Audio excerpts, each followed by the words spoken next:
मंगलवार को अगर शिव जी के मंदिर में, शंकर के मंदिर में जाकर एक लोटा पानी चढ़ाया जाता है तो हमारे कार्य में उन्नति होती है। जिसकी फैक्ट्री ना चलती हो, बहुत दुकान ना चलती हो, तो हनुमान जी के पांव का थोड़ा सा सिंदूर लेकर यदि उस सिंदूर को किसी भी फैक्ट्री या दुकान में हनुमान जी के छोटे भाई गतिमान के नाम से अगर एक बिंदी भी सिंदूर की रख दी जाती है तो वो दुकान और फैक्ट्री भी झड़के से चलना प्रारंभ हो जाती है। गतिमान हनुमान जी के छोटे भाई। और एक नाम आता है व्रतिमान। आपके शरीर का कोई अंग जब दुख रहा है तो श्री शिवाय नमस्तुभ्यम कहकर श्री व्रतिमान हनुमान का स्मरण करो। किसका स्मरण करना है? जम के बोलो, व्रतिमान हनुमान। व्रतिमान हनुमान का स्मरण करके कहीं पर भी बैठकर अपने पांव की छोटी वाली जो उंगली है उसको जम के दबाना और दबाने के बाद चल देना। जिस जगह पर भी दर्द हो रहा होगा मेरा बाबा आपको मंजिल तक पहुंचाएगा, दर्द होने नहीं देगा। कल नहीं करना, प्रैक्टिकल आज ही करना। एक हनुमान जी के छोटे भाई हैं मतिमान। जब व्यक्ति डिप्रेशन में जाता है, एकाग्र चित्त नहीं रह पाता है, पढ़ने बैठता है पर एकदम मन नहीं लग पाता है, तो मतिमान का स्मरण किया जाता है। हनुमान जी के तीसरे नंबर के भाई का मतिमान।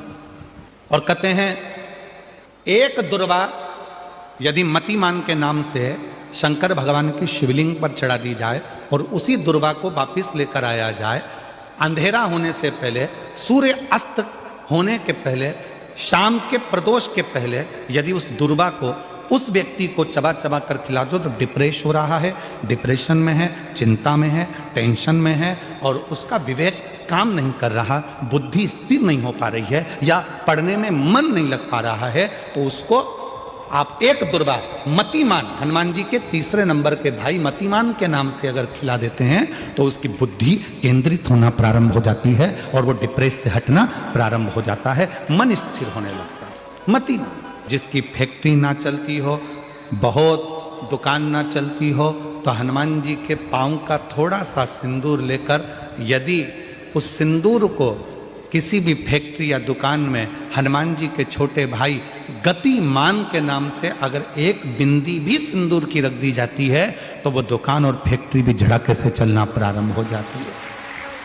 गतिमान हनुमान जी के छोटे भाई। दो जो पत्तियां हैं, इन पत्तियों के ऊपर एक एक शमी पत्र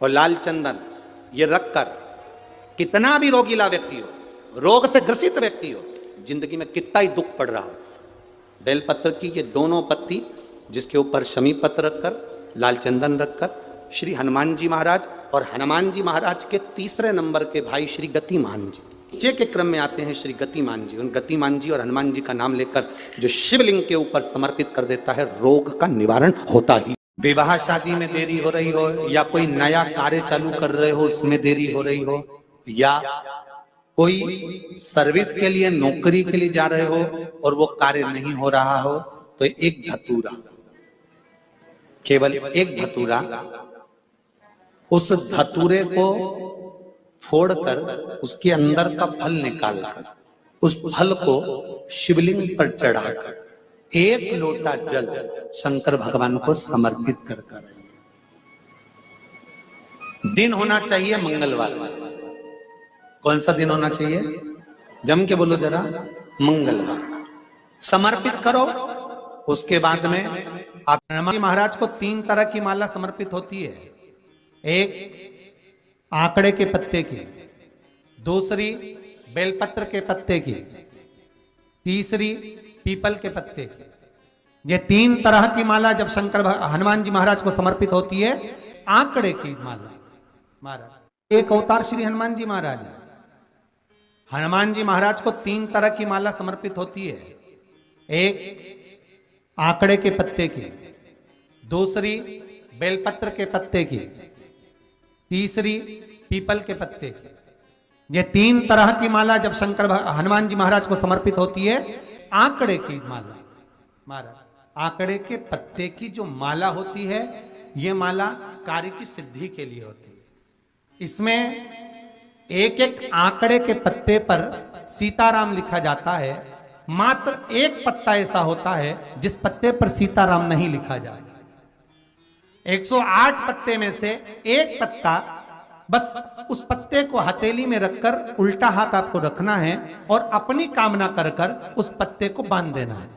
ये जरूरी नहीं है कि 25 के बाद बांधो, 50 के बाद बांधो या 100 के बाद बांधो, आपकी मर्जी पड़े उस खाली पत्ते को कहीं पर भी बांध दीजिए और उस माला को अपनी कामना कर कर श्री हनुमान जी महाराज को समर्पित कर दीजिए। माला जब हनुमान जी को चढ़ जाए तब एक घी का और एक तेल का दिया हनुमान जी के सम्मुख में लंबी बाती का लगा देना है महाराज, एक घी का एक तेल, और अपनी कामना कर कर आप आ जाइए। आपकी वो कामना 2.5 महीना या 3 महीना, इससे ज्यादा नहीं जाएगा, वो कामना बाबा पूरी करेगा, क्योंकि शिव और हनुमान ये सब एक ही स्वरूप है। अगर व्यक्ति के जीवन में बहुत भारी रोग हो गया है, बहुत ज्यादा कष्ट हो गया है, कैंसर जैसी बीमारी भी अगर उसको घेर ली है और किडनी लीवर सब बेकार हो गया, तो निवेदन है पीपल के पत्ते की माला बनवाओ, 108 पत्ते की, और हनुमान चालीसा का हर पत्ते पर स्मरण करिए महाराज। आप हनुमान चालीसा पढ़ते जाओ, माला में गांठ लगाते जाइए, और वो माला जो व्यक्ति कैंसर से पीड़ित है हाथ का स्पर्श कराइए और शंकर को चढ़ाइए। केवल अष्टमी तिथि के दिन ये माला समर्पित होना चाहिए, शुक्ल पक्ष की अष्टमी के दिन। आप 2 या 3 अष्टमी को कर कर देखिए, अपने आप दवाई लगना प्रारंभ होगी, कैंसर जैसा रोग भी धीरे धीरे समाप्ति पर आएगा महाराज। पर करना शुक्ल पक्ष की अष्टमी को ही। महाराज कोई बच्चा एग्जाम में बैठ रहा है, सीए की पढ़ाई कर रहा है, कोई बहुत बड़े एग्जाम में बैठा, पास हो ही नहीं रहा, बहुत हार गया, बेलपत्री की माला चढ़ाई। पर बेलपत्र की जो माला है वो केवल प्रदोष पर चढ़ती है श्री हनुमान जी महाराज। आप बेलपत्र की माला चढ़ाओ, 108 बेलपत्र आप श्री शिवाय नमस्तुभ्यम मंत्र का जाप कर कर गांठ लगाकर भगवान श्री हनुमान जी महाराज के सामने पहुंचकर माला को सीधी रखकर, जो व्यक्ति एग्जाम में बैठ रहा है, नौकरी के लिए, अन्य पढ़ाई के लिए, अगर कंपटीशन एग्जाम में भी बैठ रहा है, तो माला को हनुमान जी महाराज, और हनुमान जी कौन से होना चाहिए? पूर्वमुखी। हनुमान दक्षिण मुखी नहीं चाहिए, पूर्व में जिन हनुमान जी का मुख हो वो माला ऐसी समर्पित कर कर हनुमान चालीसा का पाठ कर कर 3 बार स्मरण कर कर माला श्री हनुमान जी को पहना दीजिए। ऐसा कोई एग्जाम नहीं जिसमें से आप निकल ना पाए महाराज, पर करना आपको पड़ेगा। प्रदोष का दिन होना चाहिए, प्रदोष के दिन भगवान, और प्रयास जहां तक हो सके प्रदोष काल में अगर चढ़ाएंगे तो ज्यादा फलदायी रहेगा प्रदोष। और कई लोग तो ऐसे हैं उनका आज तक हनुमान चालीसा पढ़ना नहीं है, आज तक कोई चालीसा, चाहे गायत्री चालीसा हो, लक्ष्मी चालीसा हो, शिव चालीसा हो, पढ़ना ही नहीं आती, बस बैठ गए भगवान के सामने और पढ़ लिया आसन लगा के। नहीं नहीं नहीं, चालीसा पढ़ने का भी एक नियम है। अगर कोई लक्ष्य लेकर पढ़ रहे हो तो उसका एक नियम है। पूरी जिंदगी पढ़ते रहोगे तो भगवान की प्राप्ति नहीं है, पर लक्ष्य लेकर अगर पढ़ा है, आसन से जिस भगवान की चालीसा पढ़ रहे हो उसकी मूर्ति या उसका फोटो आपके सामने होना चाहिए। एक घी का दिया, अगर हनुमान चालीसा पढ़ रहे हो तो या तो घी का दिया जलाओ, वो भी गाय के घी का हो, भैंस के घी का मत जलाना। हनुमान जी कभी प्रकट नहीं होंगे भैंस के घी से। घी का दिया लगाइए अगर चालीसा का पाठ कर रहे हो हनुमान जी का। और बहुत ज्यादा संकट है, बहुत ज्यादा परेशानी है, तो हनुमान चालीसा का पाठ करो तो तिल्ली के तेल का दिया लगाओ, काली तिल के तेल का दिया, तिल का तेल का दिया हनुमान जी के सामने आसन बिछाकर। बहुत तकलीफ है तो 3 पाठ प्रतिदिन करो, और एक आसन से जितने समय 9 बजे अगर आप बैठते हो पाठ करने तो 9 बजे ही बैठना है। 11 दिन तक प्रतिदिन 3 पाठ रोज करो। एक पानी का लोटा, कलश, तांबे का जल, अर्थात तांबे का लोटा हो, स्टील का लोटा हो, तुम्हारे पास जो कलश हो उसमें जल भरकर, एक सिक्का उसमें पटक कर, एक लौंग पटक कर प्लेट से ढक कर रख दो, और प्रतिदिन बस टाइम पर बैठकर पाठ करो। 11 दिन पूर्ण होंगे, जिस कामना से आपने पाठ करा है बस वो सिक्का, वो लौंग कलश में से निकाल लो, जल का आचमन करो, और जिस काम के लिए करा है वो जल उस प्रयोग में ले लो। उस प्रयोग, किसी से बात करने जाना है तो वो जल पी कर जाइए, कोई से हाथ मिलाना है तो वो सिक्का, वो लौंग अपने हाथ में रखिए, अपने साथ रखिए। कई लोग कहते हैं हम तो बहुत दिनों से हनुमान चालीसा पढ़ रहे हैं, हम बहुत समय से राम रक्षा स्तोत्र का पाठ कर रहे हैं, हम बहुत समय से ये कर, अरे तो उसको नियम से तो करो। हनुमान चालीसा का प्रागट्य केवल एक दिल से की गई स्तुति, हनुमान जी महाराज की स्तुति, राम जी महाराज की स्तुति तुलसीदास जी ने केवल दिल से करी थी, केवल मन से। और ये नहीं कहते कि हनुमान चालीसा पढ़ोगे तभी भगवान, नहीं नहीं, आप दिल से अगर भगवान को पुकार लीजिए, आप दिल से पुकारो उसको, वो आएगा। नियम है महाराज, बहुत ध्यान दीजिएगा। पंचमुखी हनुमान का एक स्मरण, पंचमुखी हनुमान का एक भाव। महाराज जैसे बहुत ज्यादा तकलीफ अगर व्यक्ति को हो गई है, बहुत कष्टमय जीवन चल रहा है, हार गए हर जगह से और तकलीफमय जीवन चल रहा है, तो पंचमुखी हनुमान का एक शिव महापुराण का और स्कंद पुराण का एक बड़ा सुंदर मंत्र है। उस मंत्र को आप सब एक बार हमारे साथ में बोलें। ओम नमो हनुमते रुद्र अवताराय सर्व शत्रु संहारणाय सर्व रोग हराय सर्व वशीकरणाय रामदूताय स्वाहा। बस इस मंत्र को हाथ में काली तिल लेकर, एक जौ लेकर और गूगल लेकर, थोड़ा सा उसमें गाय का घी डालकर, कंडे को या अग्नि को जलाकर इस मंत्र का 11 बार 21 बार जाप कर कर अपनी कामना कर कर छोड़ दीजिए। कैसा भी रोग हो, बीमारी हो, कष्ट हो, दुख हो, तकलीफ हो, 21 दिन के अंदर वो आनंद आना प्रारंभ कर देता है। इस मंत्र, स्कंद पुराण का, शिव महापुराण का ये मंत्र मूल पंचमुखी हनुमान सुख देंगे। और एक और चीज याद रखिए हमारा, यदि कोई काम के लिए जा रहे हो, कोई व्यापार के लिए जा रहे हो या नौकरी करने के लिए जा रहे हो और लगी नहीं रही, बहुत तकलीफ पा रहे हो, सर्विस ही नहीं लग रही, बहुत कष्टमय हो गया, तो निवेदन करूंगा 5 पीपल के पत्ते पर बेसन के 5 लड्डू घर में बने हुए, गाय के घी के 5 लड्डू रख लो, उस लड्डू के बीचों बीच एक आटे का दिया और उसमें तिल्ली का तेल डालकर इसी मंत्र का प्रयोग कर कर पंचमुखी हनुमान का किसी भी हनुमान के मंदिर में जाकर, दक्षिण मुखी हनुमान के मंदिर में जाकर उसको रख कर आ जाइए। इसके बाद आप उस काम के लिए जाइए, आपका काम सफल हो जाएगा। आपको किसी को नहीं कहना पड़ेगा कि हाथ जोड़ना नहीं पड़ेंगे, किसी के पांव नहीं पड़ना पड़ेंगे, तुरंत काम होगा। बस इस मंत्र का स्मरण कर कर पंचमुखी हनुमान का भूतेश्वर जो मंत्र है वो सुख देने वाला, आनंद देने वाला, सहज नहीं महाराज, सुख की खान है, आनंद की राशि में। महाराज आप कोई बहुत बड़ा काम करने जा रहे हो, बहुत बड़ा यज्ञ अनुष्ठान, विवाह, शादी आदि फंक्शन करने जा रहे हो, 4 दिन 8 दिन के लिए आप घर से बाहर जा रहे हो और आपको लगता है कि घर में ताला कैसे लगाएं, तो निवेदन है एक तांबे के कलश में जल भर लीजिए और जल भरकर उसमें थोड़ी सी काली तिल डाल दीजिए, भूतेश्वर शिव का नाम लेकर। कौन से शिव का? भूतेश्वर, शमशानवासी भूतेश्वर शिव का नाम लेकर काली तिल डाल दीजिए, कलश को प्लेट से ढक दीजिए, घर के किसी भी भाग में उसको रख दीजिए। उसके बाद आप चले जाओ।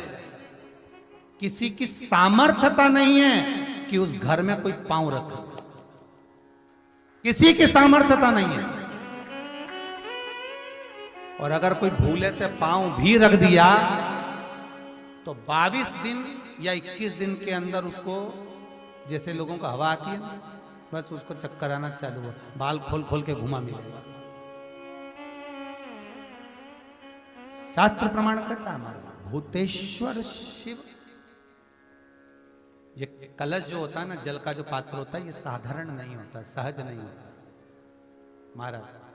जैसे आज आपने मेरी लाज रखी, रक्षा करी और किसी को आने नहीं दिया, विनती स्वीकार करना। आपका जल पात्र भूतेश्वर के नाम से काली तिल से जहां रखा जाए उस गृह में कोई प्रवेश ना कर पाए। शिव जी ने वचन दे दिया, मेरी चंडियां 64 योगनियां, डाकनी, पिशाचनी, चुड़ैल और भूत इस कलश के विराजमान होते ही सर्वस्व फैल जाते हैं, फिर अंदर कोई नहीं आ सकता, भीतर प्रवेश नहीं हो सकता। जिसकी फैक्ट्री नहीं चलती हो, प्रॉपर्टी की आप खरीदारी बेचादारी करते हो, प्रॉपर्टी से जुड़ा हुआ काम करते हो, या लोहे से जुड़ा हुआ करते हो, या फैक्ट्री आदि का कर्म करते हो, कोई मैन्युफैक्चरिंग करते हो, वो नहीं चल रहा, तो हनुमान जी के उल्टे पांव का सिंदूर लीजिए और हनुमान जी के दूसरे नंबर के भाई गतिमान का नाम लीजिए। किसका नाम लेना है? गतिमान। गतिमान का नाम लेकर फैक्ट्री के बाहर या फैक्ट्री पर एक स्वस्तिक का निर्माण कर दीजिए, हनुमान जी के उल्टे पांव के सिंदूर और गतिमान का नाम लेकर। कभी आपकी फैक्ट्री कोई काम नहीं निकालेगी, उन्नति की ओर ही लेकर जाएगी, कभी घाटे की ओर नहीं जाएगी। गतिमान का नाम,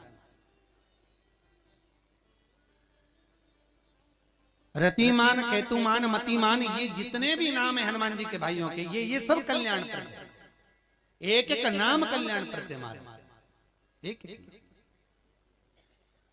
यदि बच्चे को सर्दी ज्यादा होती है, निमोनिया ज्यादा होता हो, ठंडा का कोटा ज्यादा रहता हो, तो पीपल के 5 पत्ते महाराज उस पर घृत लगाकर हनुमान जी के तीसरे नंबर के भाई व्रतिमान का नाम लेकर, व्रतिमान का नाम लेकर बच्चे की छाती पर एक वस्त्र से उसको बांध दीजिए, रात्रि भर बंधे रहने दीजिए महाराज। तो बस एक बार बांधना है, उसके बाद सर्दी का कोटा नहीं रहता महाराज, बच्चा स्वस्थ अपने आने में।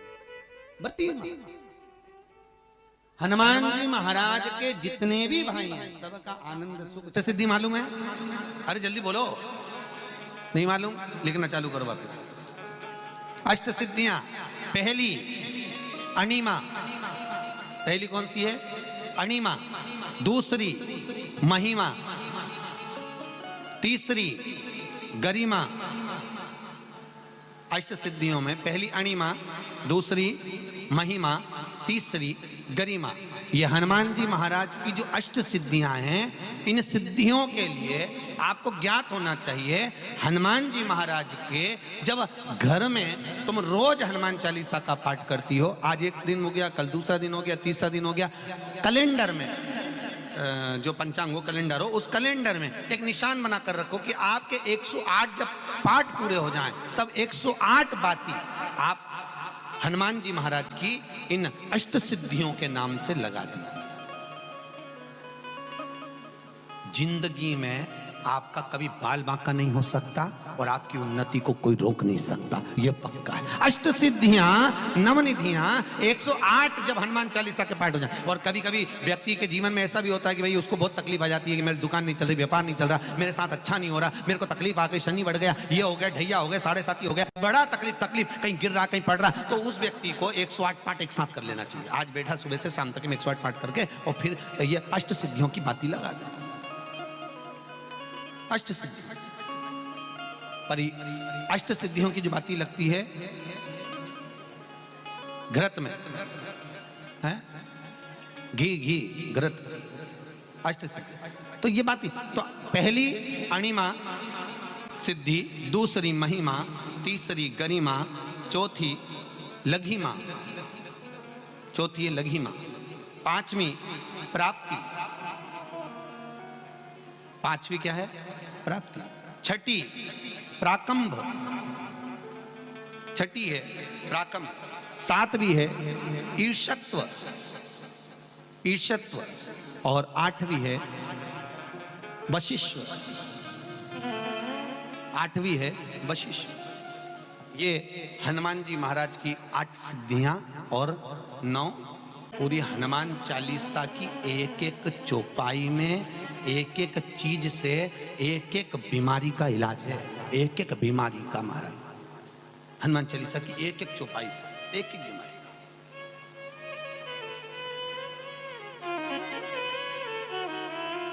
हमारे जीवन को हम चौपाइयों के क्रम से एक एक शब्द का भान करें कि वो उससे हमें प्राप्ति क्या है। अष्ट सिद्धि नवनिधि किस जगह पर स्कंद जी दे रहे हैं? नवनिधियां जहां पर सेतु बंद हुआ, जहां पर सेतु। तो आप रामेश्वर जाएं, पुराने डाकघर के पास में आज भी 9 शिलाएं नवनिधि के लिए स्कंद देव ने वहां विराजमान करी थी, वहीं हनुमान जी महाराज ने जलपान करा था, वो स्थान आज भी विराजमान। आज हनुमान जी महाराज, अगर किसी पति पत्नी में झगड़ा चल रहा हो, प्रेम नहीं बढ़ रहा हो, बहुत क्लेश हुई और अदालत में बात पहुंच गई, तलाक होने वाला है, तो भी गतिमान का नाम लेकर हनुमान जी के मंदिर में एक ध्वजा लगा दी जाती है और उस पर ध्वजा पर स्वस्तिक बना दिया जाता है गतिमान का नाम लेकर। तो पति पत्नी का प्रेम वापस बढ़ जाता है और तलाक नहीं होता है महाराज। जिसका तलाक नहीं चाहिए, अगर मन से सोच के बैठे कि तलाक चाहिए तो मत करना, पर नहीं चाहिए, प्रेम बढ़ाना है, उसके लिए लगे। तो उन्होंने हनुमान जी से कहा कि तुम क्या चाहते हो? हनुमान जी बोले मेरे को जाना है, क्योंकि जहां राम वहां हनुमान। हनुमान जी जब कहने लगे कि मेरे को जाना है, तो राम जी महाराज बोले नहीं नहीं हनुमान, तुझे सबसे ज्यादा प्रिय क्या है? तो कह राम।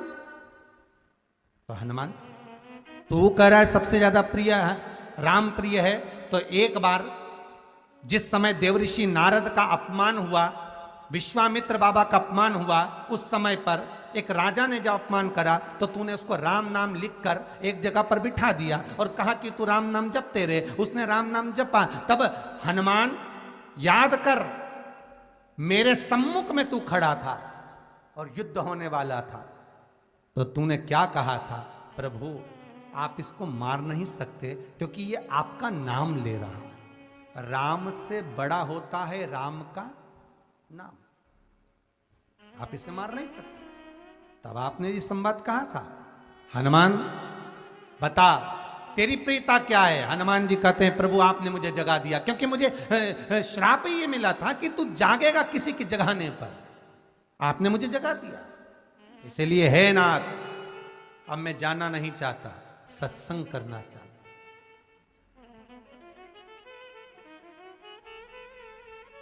श्री राम जी का चरित्र है, अब मैं सत्संग करूंगा, भजन करूंगा, नाम जाप करूंगा।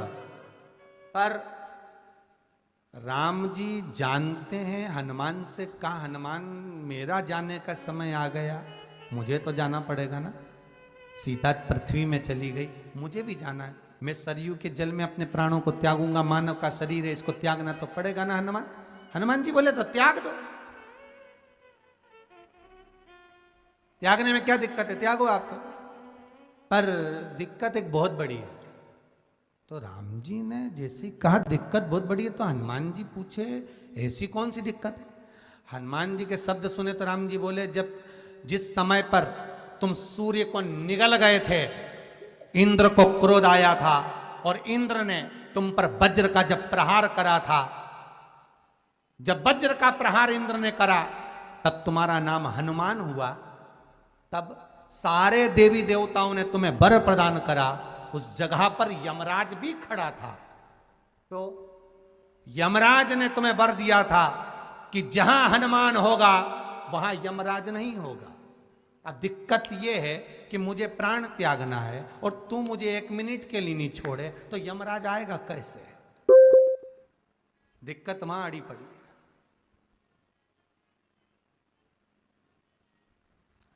हनुमान जी मुस्कुरा के बोले राम जी महाराज से, प्रभु मैं आपके बिना रह नहीं सकता। तो राम जी बोले मैं भी जानता हूं कि तू मेरे बिना नहीं रह सकता, पर एक काम तो कर सकता है ना। क्या? मैं अगर कोई काम बताऊंगा तो तू करेगा कि नहीं करेगा? हनुमान जी बोले आपका काम और मैं ना करूं, ऐसा कभी हुआ है? जरूर करूंगा। ठीक है, बस अब राम जी महाराज ने सोच लिया कि हनुमान को जाने से पहले काम पर लगाना। अब वो कौन सा काम था? बोलो रे भाई। हनुमान जी को कहां काम पर लगाया राम जी ने? किस जगह पर काम पर लगाया? अरे सभी ने रामचरितमानस सुनी है, खूब सुनी, जल्दी बताओ। राम जी महाराज ने प्राण त्यागते समय, सरयू जी में प्राणों को देते समय, राम जी ने हनुमान जी को किस काम में लगाया था? कि राम जी ने अपने हाथ की एक मुद्रिका जिस पे राम लिखा हुआ था, वो मुद्रिका एक अयोध्या की एक सरंग में जमीन में डाल दिया और हनुमान से कहा जा जरा ढूंढ के लेके आ, मैं अभी घूम कर आया। और हनुमान जी तलातल रसातल भूमि के नीचे पताल में चले गए उस मुद्रिका को ढूंढने के लिए जिस पे राम लिखा है। और हनुमान जी पूछते भी जा रहे राम कहाँ है, राम की मुद्रिका पड़ी थी, राम की अंगूठी है। अब राम का ही सत्संग करते करते जा रहे और राम जी चले गए सरयू, क्योंकि हनुमान अगर होगा तो यमराज नहीं आ सकता। हनुमान को यहां से हटाना पड़ेगा तब यमराज लेने के लिए आ सकता, तब यम आए। और क्योंकि यम अपने नियम को धारण करेगा, चाहे कृष्ण हो चाहे राम। वही बात फिर याद कर लीजिए, अच्छा कर्म करिए, कर्म का दंड तो भगवान को भी भोगना पड़ता है।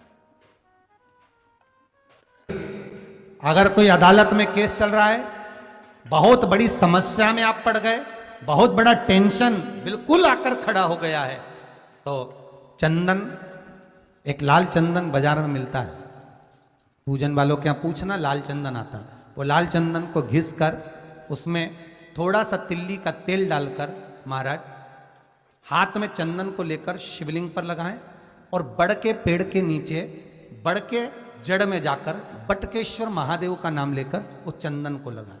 उसी चंदन का हाथ किसी रुमाल पर लगा लीजिए और उस रुमाल को जेब में रखकर कोई बहुत ज़्यादा दिक्कत और परेशानी है उस स्थान पर उसको लेकर बैठ जाइए। मन को भी शांति होगी, कार्य भी सफल होगा और सफलता प्राप्त होगी। बस तुमरुका जी का नाम का उसमें स्मरण करना है, कोई सहज नाम नहीं है। फिर निवेदन करूंगा, नारी अगर बच्चे को जन्म देती है और बच्चा 4 महीना 6 महीने तक गर्भ में रहता है, उसके बाद अवर्षण हो जाता है, तो एक नरियल पर, श्रीफल पर स्त्री के हाइट की मोली, मोली मतलब नाड़ा जो हाथ में बांधते हैं लच्छा, उसको नाप लीजिए और तुमरुका जी का नाम लेकर उस नरियल पर लपेट कर अपना नाम और गोत्र बोलकर शंकर जी के शिवलिंग के पास में जो जलाधारी होती है चारों तरफ शिवलिंग के पास में वहां रख दीजिए। शिव के शिवलिंग का स्पर्श करिए, एक बेलपत्र उठाकर मंदिर की चौखट पर खा लो तुमरुका जी का नाम लेकर। महाराज होने वाला जो बच्चा है वो पूर्ण होगा, बीच में अवर्षण नहीं होगा, बच्चा समाप्त नहीं होगा महाराज, और स्वस्थ उत्पन्न होगा। ये तुमरुका जी का नाम जीवन में सुख की अनुभूति कराने वाला, आनंद की अनुभूति, सहज नहीं है। शंकर का अनुमोदन, शिव का स्मरण, स्वयं शंकर और पार्वती भगवान आनंद के साथ में चलते। और कई ऐसी हैं जिन्होंने बांधी और तो नहीं हुई है, तो उसके लिए भी ध्यान रखिएगा। 18 साल हो जाएं, कई माताएं कहती है गुरुजी हमने सफेद आंकड़े की जड़ बांधी और मान लो संतान हुई। और कई ऐसी हैं जिन्होंने बांधी और तो नहीं हुई है, तो उसके लिए भी ध्यान रखिएगा। 18 साल हो जाएं, 17 साल हो जाएं, 10 साल हो जाएं, 12 साल हो जाएं और घर में बच्चा नहीं है, संतान नहीं है, तो प्रयास करना सफेद आंकड़े की जड़ को लेना, तुमरुका जी का नाम लेकर 21 बार शिवलिंग पे से घुमाना, रजस्वला धर्म के 7वें दिन कमर पर बांध लेना और उसी दिन से एक पीपल का पत्ता मंगवाना, शंकर भगवान पर चढ़वाना और पीपल के पत्ते को गौ माता के दूध में उसको उकलवाना। ठीक है, उकलवाकर ठंडा करवाकर पत्ते को बाहर ठंडा करने में डाल देना। दूध जब ठंडा हो जाए हथेली पर उस गिलास को रखना और भगवान शिव का तुमरुका जी का नाम लेकर उसको पीना चालू कर देना। लगभग 8 दिन 15 दिन उस दूध का पान कर कर फिर विश्राम करें। महाराज संतान की प्राप्ति अवश्य हो, संतान अवश्य प्राप्त हो। पीपल के वृक्ष में स्वयं मेरे भगवान शिव आनंद वास निवास करते हैं। बाबा भोलेनाथ स्वतः निवास कर रहे हैं। केवल एक पीपल के वृक्ष में कितना सुंदर लिखा पद्म पुराण में कि 52,000 ब्राह्मण का एक साथ निवास पीपल के वृक्ष में होता है, एक साथ।